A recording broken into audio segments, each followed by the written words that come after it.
Welcome to my video on how to change an oven element.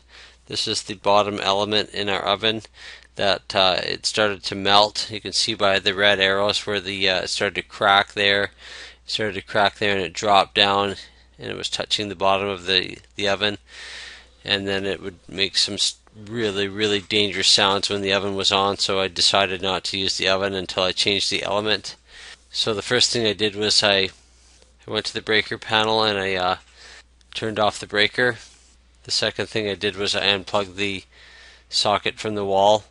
So the third thing I did was I pulled the oven out from the wall and I took the back cover off with the 3 screws. And then as you can see down there where those arrows are, that's the element for the oven sticking through, and I popped off the little wires.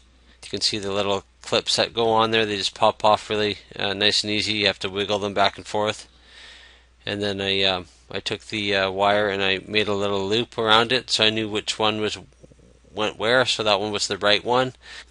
And then I went back to the front and I undid the 2 screws and I pulled the old element out, and then I put the new one back in and put the 2 screws in, and then I went to the back, clipped on the 2 clips, the 2 wires using the special type of clips. Then I put the cover back on, I plugged it back in, and I turned the breaker back on, and that was it. It was actually a fairly simple job.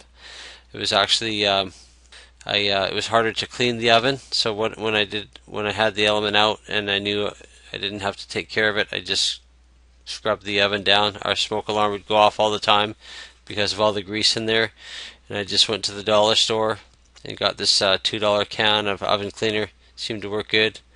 Followed all the directions and I made sure I wore my gloves. So anyway, I hope this helps.